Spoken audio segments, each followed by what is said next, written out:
5,000 to 1. Those were the odds on offer back in August if you picked Leicester to win its first ever Premiership title. Odds longer than Elvis being found alive. Well, the rest, as they say, is history. Some call it the greatest upset in sporting history. Now, there's the sporting explanation to this fairy tale, how a side that barely avoided relegation last season slayed the giants of English football. And then there's the money. Is the success of the Foxes a one-off or an argument that bloated payrolls can only take you so far? Does Leicester's title kill the argument for a salary cap in sports? Or was this the world's greatest fluke? Today in the France 24 debate, we're looking at the miracle that's happened in the East Midlands with football commentator David Crossan. Good evening, François. Full disclosure, former member here at France 24. Yeah, we're not talking about sport. Welcome back, sir. Thank you very much. All right. We're also with the aptly named John Lester, who is not from the said city, the chief sports columnist for the Associated Press here in Paris. Many thanks for being with us. The France 24 debate, where you can join the conversation on Facebook and Twitter, are hashtag F24debate, and they are indeed still pinching themselves on the banks of the River Soar. Claudio Ranieri's side Monday night, watching Chelsea come back from 2 goals down to draw with Spurs, kicking off the celebrations. I just can't believe it. I was genuinely in tears on the floor when the final whistle blew. Just 2-0 down, didn't think they had a chance at all. Chelsea's form all season, obviously, did not have a chance, but... Season ticket holder for 52 years, I'm 73 and I've never seen anything like it. I've been through all the cup finals, everything with them, playoffs and everything, and this is the best night of my life, my age. Now, I've known David Crossan long enough to know that he's no slouch at fantasy football. So how caught off guard were you when Leicester started to make its title run? Well, massively. Until about 6 or 7 weeks ago, I was still trying to tell everyone that Leicester wouldn't win the Premier League title and they'd be pipped by Tottenham, because I didn't expect them to be able to cope with the pressure at the end of the season, having never been in that position before. I was also among the sceptics when Claudio Ranieri was appointed manager last summer. He'd just come off the back of a failure with Greece. When he was at Chelsea before, he made a lot of mistakes, actually. Chelsea would have won trophies before the Mourinho era had Ranieri been a better coach, but he's proved everyone wrong and the players have proved everyone wrong. They were among the favourites for relegation at the start of the season. Because that's one of the things about English football, isn't it? Whereas the rest of the European leagues have this winter break in the middle, there's this grueling schedule where if you don't have a very deep bench, your fortunes head south sometime around the new year. Maybe that's one of the reasons behind their success, actually, because they really only had the league to play for, whereas the other big clubs who made so many mistakes, both in terms of recruitment and in the way they played this season, they had to play in Europe. They had lots of matches to play. Leicester, with a relatively small squad, there weren't too many changes. Claudio Ranieri was much less the Tinkerman with Leicester because he couldn't be than he was when he was at Chelsea. And that's the big question that we've been hearing, I guess, since the winter, John Lester, was Leicester great, or we saw like teams like Chelsea, last year's title winners, collapse. So many of the big name teams underperform. How do you explain this strange season we've seen in the Premiership? It's been like a perfect storm, hasn't it? I was just thinking to myself, isn't the only person who predicted this Tom Hanks? Didn't he say he had a £100 bet on this? And I think even that was a joke. I mean, the fact is that this story is great because it's taken absolutely everybody by surprise. I mean, we were all cynics. Nobody expected. Ranieri was saying, my goal is to get 40 points. He just wanted to stay alive. And everything else since then is just pure bonus, pure fairy tale. The first thing I think we need to do is just soak it all up. I mean, what a story. What a great story. Is it the greatest upset in English football history? I'm sure maybe if you were to go back and you could find... Well, I have been back and I couldn't find, upsets even in other sports. I mean, you could think about Formula One, Jenson Button winning the World Championship in 2009. I mean, with a team that had had an absolute lemon of a car the year before, was sold off by Honda. There was the Australian speed skater. Remember him at the Salt Lake City Games? Last place, going round and round behind 4 favourites in the final. They all fall over. He wins the gold medal. That's one competition, though. This is a title run with 38 games in the season. Right. And that's where I think you couldn't say that this is a fluke. You can't fluke the Premier League. Well, I think, as I said, it's been a perfect storm there because you have had, Chelsea imploding. Nobody would have expected that at the end of last season. United, City, yo-yoing really. Arsenal, I thought, I wrote in the turn of the year that I thought Arsenal were going to do it. They were looking pretty good. And then, of course, Ranieri sent his players off on holiday for a week. That was a pretty smart move, I thought. And then, in the finishing straight, Tottenham basically losing their nerve. So a whole combination of things happens to make this story what it is. Sending your players off on holiday. Now, we recall other great upset teams. 1992, Denmark winning the European Championships, who only qualified because Yugoslavia was barred from participating, and who go with no pressure on their shoulders. The Bulgarians at the '94 World Cup, who sit around the pool and make it to the semi-finals. No, I'm a big believer in this. Team sport is about team unity, and that's what's got Leicester this far. That the players actually went to Claudio Ranieri. They said, we want to have our Christmas party in Denmark. We're all going to be dressed as superheroes, and we need an extra day off. and he said, yes, as long as you're back in training on this given date at the given time, because he could see the benefits of the team being that close-knit. And we saw it even through last night with all of them going round to their striker Jamie Vardy's house to watch the game on TV. At certain other clubs, even if the equivalent situation was happening, you wouldn't have got the whole squad there. Wouldn't have gotten the whole squad there, and it's something that's said for other team sports, most notably rugby. You do need to have cohesion if you're gonna go far. Football, it's not always the case. Yeah, you can rely on strong individuals, and you can identify a few key individuals within that Leicester squad. Statistically, the obvious ones are Jamie Vardy and Riyad Mahrez, who have won respectively the Football Writers Player of the Year and the Players Player of the Year. There's also Kasper Schmeichel, the goalkeeper, the son of Peter Schmeichel, who was part of that '92 Euro winning team with Denmark, who has had more clean sheets than everyone else. And then there's the captain, Wes Morgan, who everyone thought was a bit of a journeyman, but he's managed to, in many senses, be the emblem of this side where players have surpassed what everyone thought they were capable of doing. And a lot of the credit has to go to the players. Some of the credit has to go to Ranieri too for improving players who even last season under his predecessor Nigel Pearson weren't playing at that level. Reactions coming in on the hashtag F24debate. A good example of how something small can turn into a huge victory.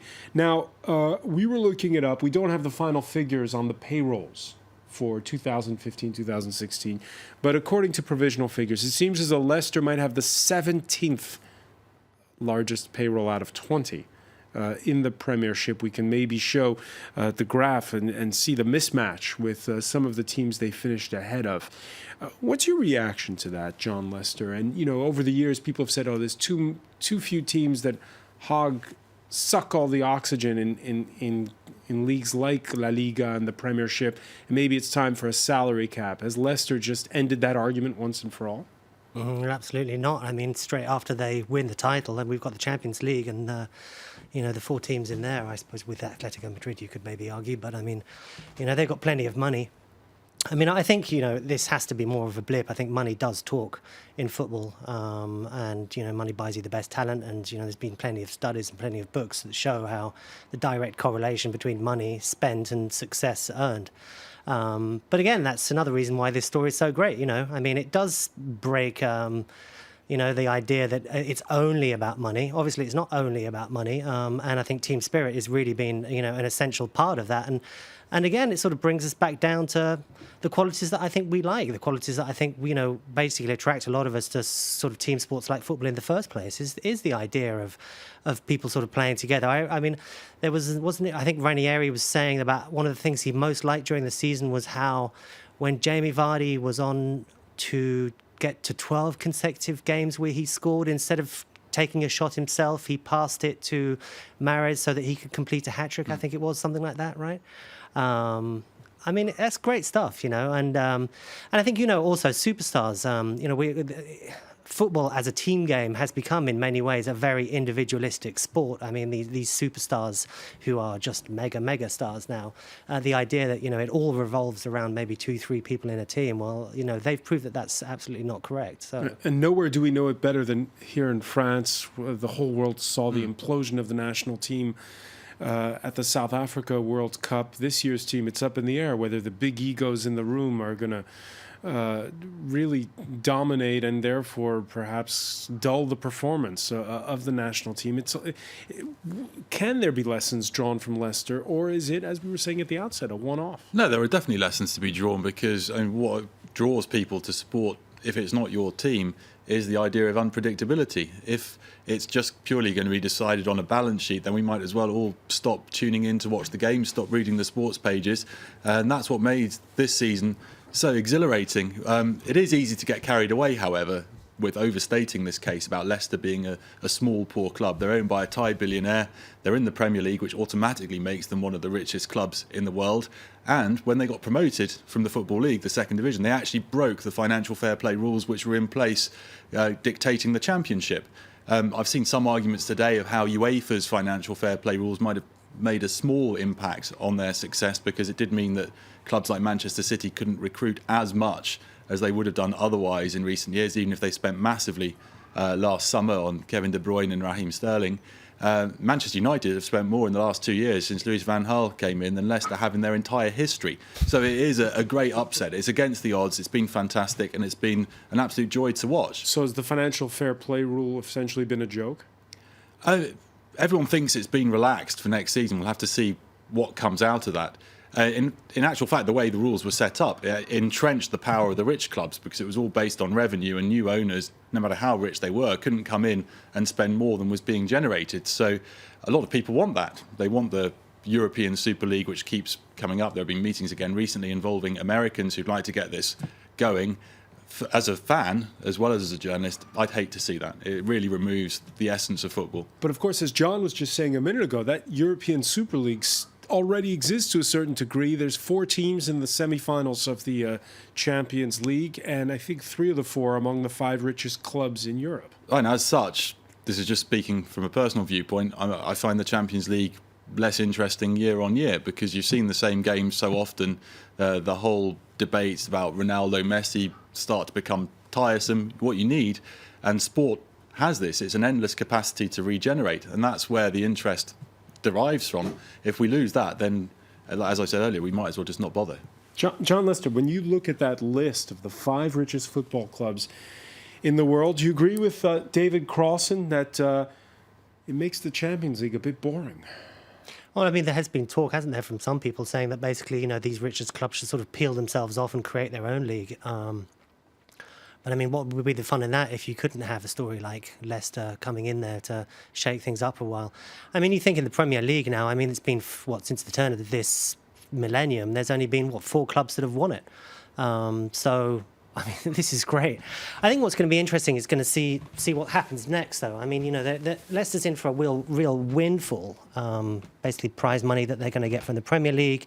They'll have Champions League money next year, all the TV extra money they'll be getting from rights and sales and all the rest of it. I mean, anywhere between 150 million, 250 million pounds. I mean, vast sums. I mean, teams like Guingamp and others in the French league could, you know, only dream of stuff like that. I think what will be interesting to see is whether or not they then start this process of becoming part of this elite, or whether it essentially ruins them. I think there's going to be a tricky task, sort of not overreaching. They're going to have a lot of extra football to play next year. It's going to be, I think, a tricky balancing act. It's interesting because you were saying becoming part of the elite. Is that elite broadening in England? At one point, there were like 3 or 4 clubs that had a legitimate chance at the title every season. Now it seems to be a bit more. Yeah, I mean, I guess a little bit more. We weren't expecting Spurs, for instance, to be second this year. That's absolutely true. I mean, and they, you know, they do have a great team. I mean, a young team, absolutely full of potential. I've really enjoyed watching West Ham as well this year. Yeah, I mean, yes, I mean, I suppose you could say that maybe that 5th, 6th, 7th spot is a little bit more sort of open for competition. But I don't think anybody really doubts it. And you look at the amount of money that the top 4 are spending, that, you know, essentially you expect it's going to go back to business as usual, maybe next, you know, as early as next season. David Crossan, as a reporter who comments on the Premier League for a French audience. What's amazing also is, of course, we saw the pictures from Thailand today where the club's owners are from. There's the whole rest of the world. You were mentioning how the US is perked by what happens in the Premiership more and more. What is it specifically about England? Because we remember the early 90s, it was Italy that dominated. What is it about England that has the whole world watching? There are a number of factors in play. The Premier League was founded on money, and it was to sell satellite subscriptions for Rupert Murdoch's Sky.